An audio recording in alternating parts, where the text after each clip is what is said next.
A pleasant morning to everyone. Welcome back to our second part of our third week's lessons. Miss Donabella Adidase, your teacher in English. Now, before we begin, let me read first the most essential learning competencies. So for our most essential learning competencies, use phrases, clauses, and sentences appropriately and meaningfully. So for today's lesson, you are expected to define and differentiate phrase, clause, and sentence. To identify phrases and clauses used in a sentence. Differentiate the two types of clauses and write meaningful sentences. To begin with, I want you to write CS if the sentence is complete and write IS if the sentence is incomplete. So, get a piece of paper and do this. Okay, as I give you 3 minutes in doing this task. Number 1, into the woods. Number 2, she speaks fluently. The beautiful and wide room of my dearest cousin. Many Filipinos love watching Korean dramas. I have lived in Dasmariñas City and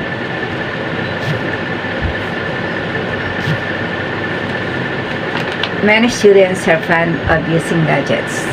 And the last one is to my great surprise. Now, are you done? This time let us answer. So, into the woods is incomplete sentence, IS, because it has no subject and predicate. Number 2, she speaks fluently. Now, number 2 is a complete sentence because it has subject and predicate. And number 3, the beautiful and wide room of my dearest cousin. Now, even though that is a very long group of words, still that is incomplete because it does not express a complete thought. What about the beautiful and wide room of my dearest cousin? What about it? So, it does not state a complete thought, so that is incomplete sentence. And many Filipinos love watching Korean dramas. So, that is a sentence because it states a complete thought.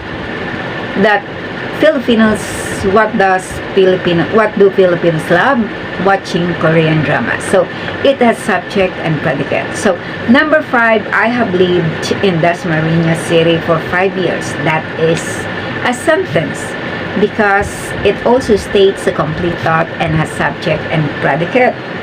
And number 6, to my great surprise, is an incomplete sentence because it has no subject nor predicate and it does not express a complete thought. And number 7, many students are fond of using gadgets. So that is a complete sentence because it states a complete thought.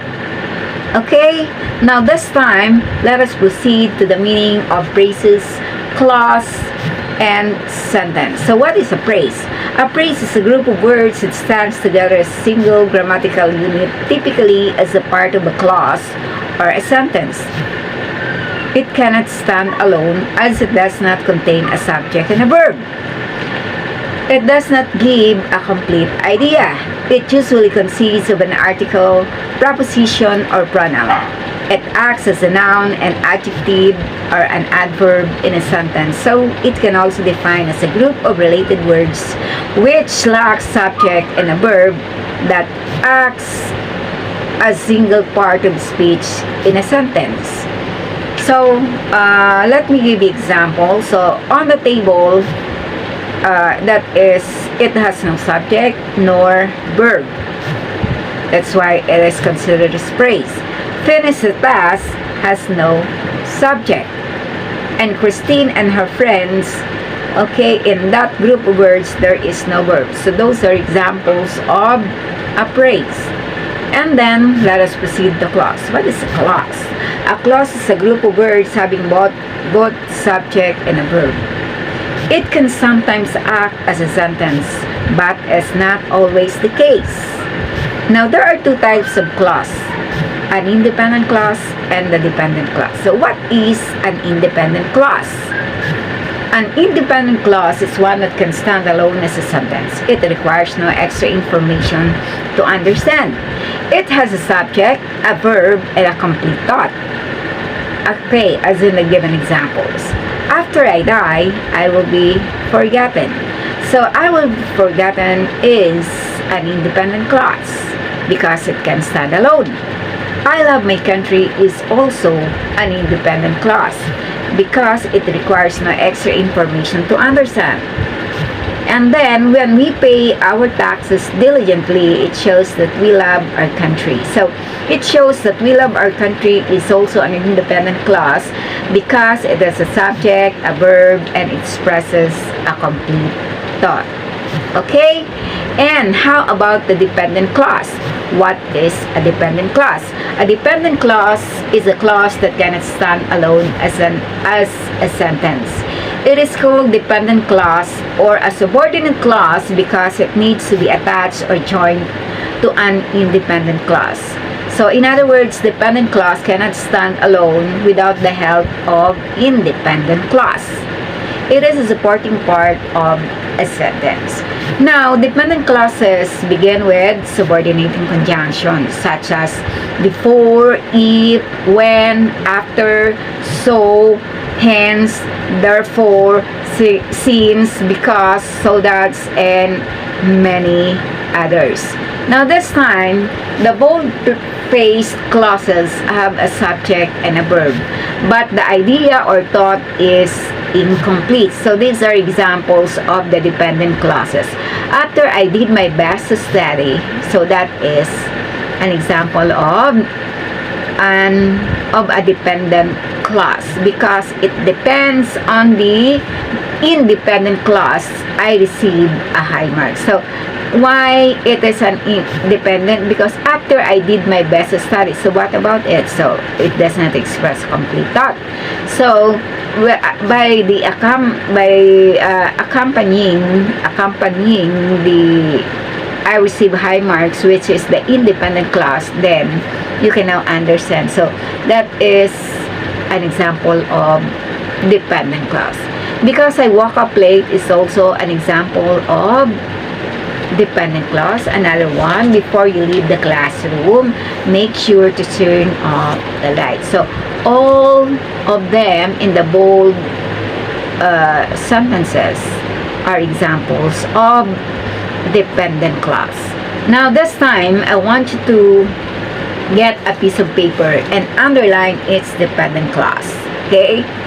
So the time starts now. I'll give you 5 minutes to do your task. Okay, are you done? Let's check your work. Okay. So, when I finish senior high school, I will find a job. So,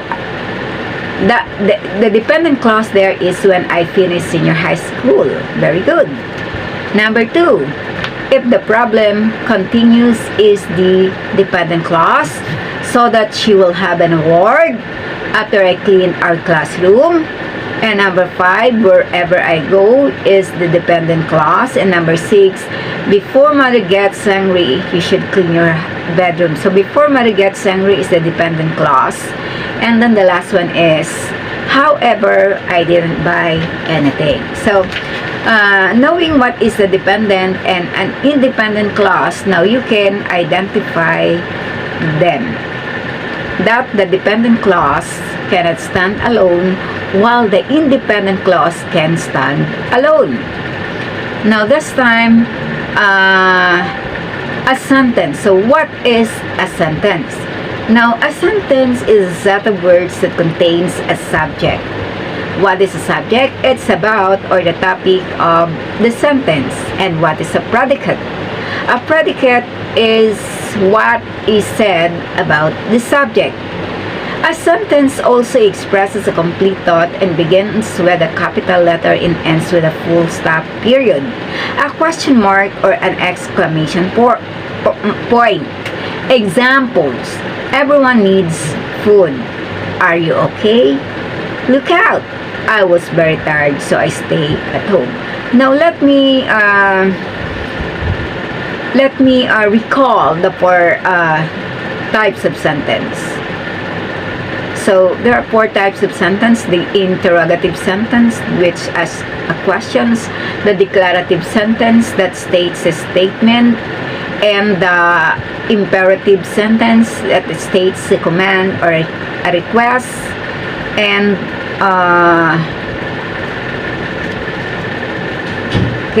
an exclamation sentence, a sentence that expresses strong feeling. As an example, look out! That is an example of an exclamation sentence. It ends with an exclamation mark. I was very tired, so I stay home. That is an example of a declarative sentence because it declares that that he was very tired. Okay, are you okay is an example of interrogative sentence because it asks questions. Okay, now this time, knowing all of this three phrase, sentence, and clause, now this time I want you to classify each group of words and identify them as a phrase, clause, or sentence. Okay, so write all the phrases, write all the group of words into the column of phrase, the words that are clause, and to the column of sentence, group of words into the column of sentence. Okay, are you ready? Go. 5 minutes. 1, 2, 3, 4, 5. Okay, are you done? Let us check your word. Now, so this is it. So for a phrase, we have an empty room, horror movies, lately, above the clouds, and for the clause, while you were sleeping, if I were a boy, although she graduated, but she fixed it. And for a sentence, I am sick, I found my coin purse under my bed. What are you doing?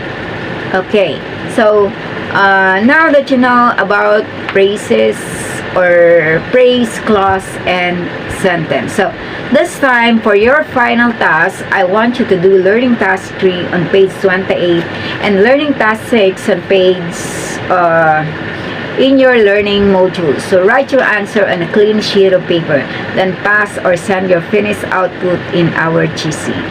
So and for your performance task, refer to our first part of our lesson. So that's all for today, class. Thank you very much, and I want you to remember this: learn to love to learn.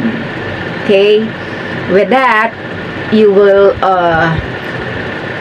will be more knowledgeable, just like knowledge is power. Happy learning, everyone.